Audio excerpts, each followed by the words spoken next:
everybody. Welcome to the show this week, Midwest Mics. We are coming right back at you with another show. Midwest Mics, here it is, May 23rd. It's time to do it. Yep. Start off with the usual. Look at our Twitter at Midwest Mics, Facebook under Midwest Mics. We got our website. The podcast is up through Spreaker. So, you can find it on Apple Podcasts under Midwest Mics. You can find it on soon coming to Spotify. Still working on that. It's taking a lot longer than I thought it would. But you can also find it on iHeartRadio, YouTube, pretty much any social media. Yeah, that's right. We're all over the place. So, yeah, check us out. And also, tweet us or whatever. If there's stuff you want us to talk about, we're here. Yeah, I'd say probably the easiest social media to get a hold of us on would be Twitter, just because it's the fastest. But we do check all of them regularly, so any of them you send a message to or write on our wall or send messages to or anything like that, we'll get them. Yes, sir. Just might take a little longer. But anyway, so I'm Gary. This is Austin. And we have a week worth of sports stuff to talk about. Warriors-Rockets is how we're going to start it off tonight. That series is now tied at 2. Going into last night's game, both of us thought the line was Golden State Warriors -8. Both of us thought that the Warriors would cover, take a 3-1 lead, and series pretty much over. So there's nothing about that game, pre-game, that would have led you to believe that the Rockets were going to win. I mean, the thing is, would you think that they would cover? I did think they'd cover. I thought they'd win by 15. I think Golden State's a more talented team than Houston. I think they're not on a hands down, but they're a better team. I have Rockets winning this series, but I thought in Golden State, I thought the Houston might steal one. I guess that's what they did last night, but at the same time, I've never seen Golden State score 12 in the fourth quarter to end the game. It was when you go back and you're looking at it, it's pretty bad. Yeah, I mean I watched the first half of the game, and then I went to bed. I had to get up early, but the Golden State Warriors started out on a 12-0 run, to start the game, and pretty typical Golden State there. I felt like, they were distributing the ball. They were scoring points pretty much at will, playing pretty good defense on Houston. And for whatever reason, they kind of fell apart. They had a bad second quarter, and then they had a really good third quarter like they typically do. We talked about that before the show. Pretty much they kind of do a dagger third quarter as their MO. A lot of times that second half for them is pretty big. And Curry, one of those guys, that's nice. One of those guys get hot. Whether it's they have so many shooters on that team, so whether it's Thompson or it's Curry or it's Durant, somebody usually gets pretty hot, or two of them get pretty hot, and then Draymond usually plays pretty good D. That team is. I would say the Golden State roster, the way it's put together, is probably the second best roster I've ever seen. As far as put together, I think the best roster is is 95, 96 Bulls, probably right. Mm-hmm. But as far as depth and everything goes. But anyways, to see a team fall apart like that was pretty crazy. Now, we'll give credit to the Rockets too, man. Chris Paul laid it down on these guys. He did. He killed it. James Harden had a good defensive game, which is rare for him. He's not really known as a defensive presence. So here's the thing, right? So Houston's winning all these games, and they're the 1 seed, and really Harden's not known for defense. If this guy plays D at all, let's shoot, how good can they be? That's another thing you got to think about. Because Harden, there's highlight of Harden's bad defense. This dude is known for They were talking about that today. I was watching Sports Nation, and they said you can go on YouTube and search, Harden defense, and there's just all kinds of people making fun of him about how bad he is defensively. Yeah, and honestly, the funny thing is, I think he actually has it. I think he knows how to play D. Yeah, he just doesn't. And I think his MO is I'm gonna outscore you, so I'm good. Mm-hmm. You know what I'm saying? So this game's getting better. So Yeah, but it's a shocker, man. I really thought Golden State was going to cover, and like I said, I had picked Houston to win the series. So this might be how they get it done, right? It might be. I mean, the thing is, you can't only score 12 points in the fourth quarter. Yeah, Can't do that. And because of that, Houston pushes home court back to their advantage now. Yes. And so that's a big thing. Home court. I don't care what sport it is, man. Home court is huge. Yep. You feel more comfortable. I mean, it's going to be more of your fans than the other team's fans.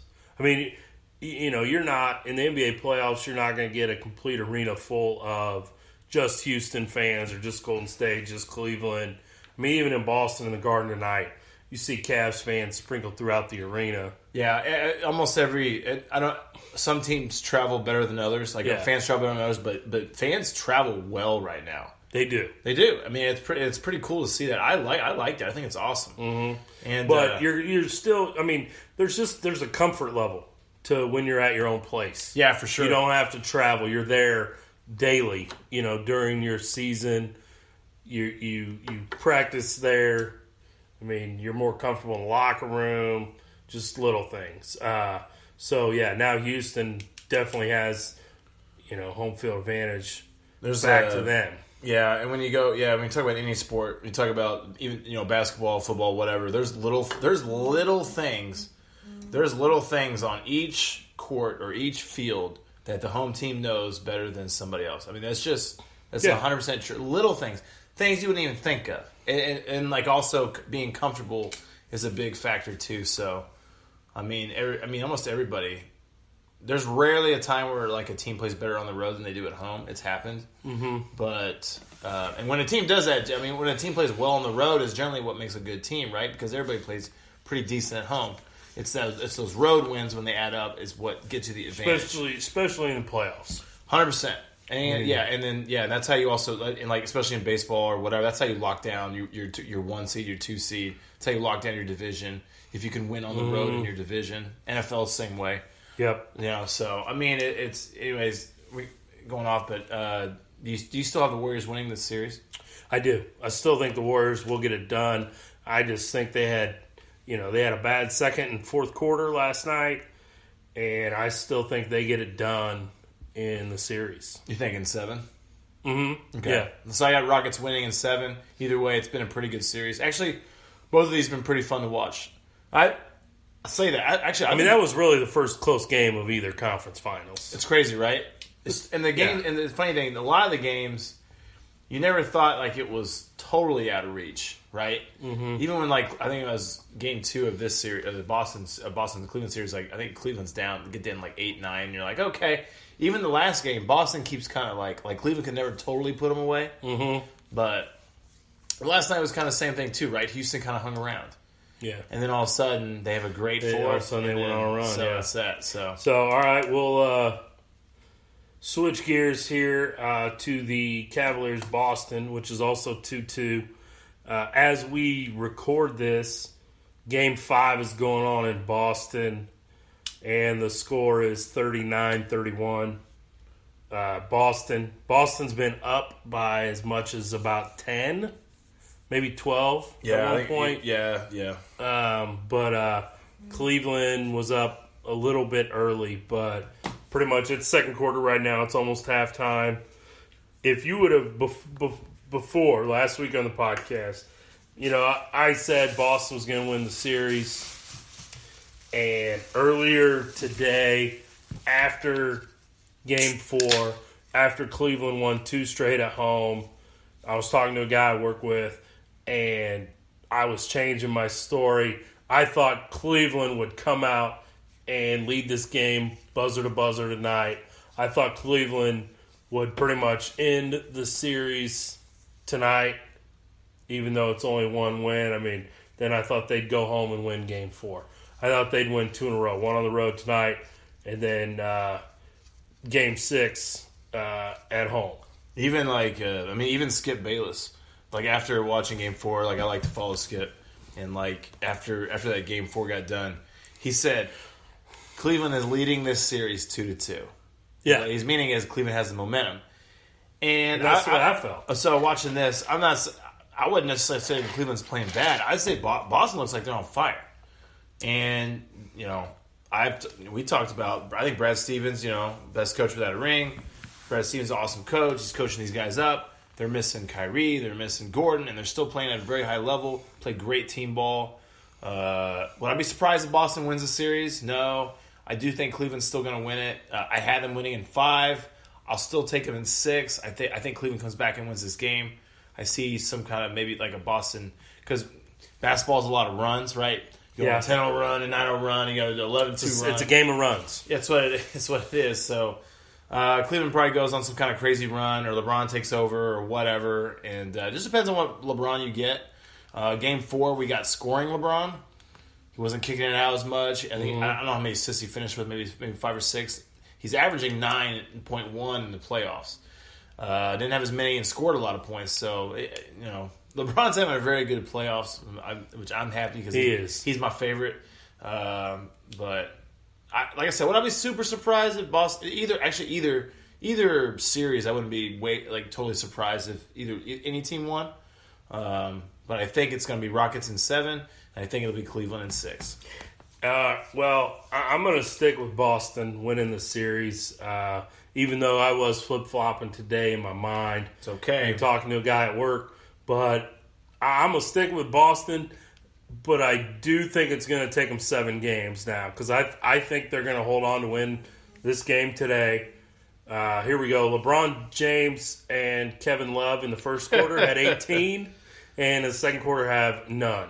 So the other guys, that's kind of the difference. Yeah, 39-31. There's 6. That was first quarter, and then the second quarter it's been all the bend. It's been all the other guys, and then not James and whatever. Yeah. So, and James will do this where he's beating 2 guys down. Bam, kick it out. That's the play, and Korver makes that missed it. But so as I was saying, I'm gonna go with Boston to win tonight. Then Cleveland defend their home floor. We'll get a game 7 in Boston, and Boston again defends their home floor. Home team wins all the games in this series, so I'm going to take it Boston in 7. All right, Cleveland 6. We'll see now. I'm going for come on, Cleveland, please. Yeah. Another piece of big news today, at least locally here. Tony Gonzalez, longtime Chiefs tight end. Long-time NFL player, 14-time Pro Bowler. I think he spent 11 seasons with the Chiefs and 4 with Atlanta. But he is going to be inducted into the Kansas City Chiefs Hall of Fame this coming season in a game versus the Chargers. So, correction, yeah. You know what? We were off by 12 years Kansas City, 5 years Atlanta. 12 years Kansas City. 17-year career. So definitely a Hall of Famer. He'll be a Pro Football Hall of Famer. He just hasn't been retired long enough. But the Chiefs are going to induct him into their Hall of Fame. You're lifelong Chiefs fans. Yep. What are some of your Tony G memories? You know what? I have my memory actually is the funny thing. It's the saddest. My number one memory of Tony G is the saddest memory. It's 97 or 98. I think it's 97. We're playing Denver. He gets pushed out. And we lose that game, and I'm like, oh! And Tony was great. I mean, Tony was great out the get-go, man. Like, it was rookie year, he kind of hung out a little bit, but like the first year he started, he was a killer, man. He was just awesome. His worst season is his worst season is his rookie season, and he didn't because he wasn't starting. And then as soon as he gets that job, man, he's killing it. He has 4,000-yard seasons, and the rest of them are all like touchdowns. So 111 touchdowns, which is pretty fantastic. And I think he had, I mean, he was like the fantasy guy. Really, really good hands. Never dropped the ball. Also played with played with a lot of good seasons with Trent Green. Trent Green really liked going to him, and then he kind of was stuck here for a little bit. We traded him off to Atlanta when we were going through our rebuild.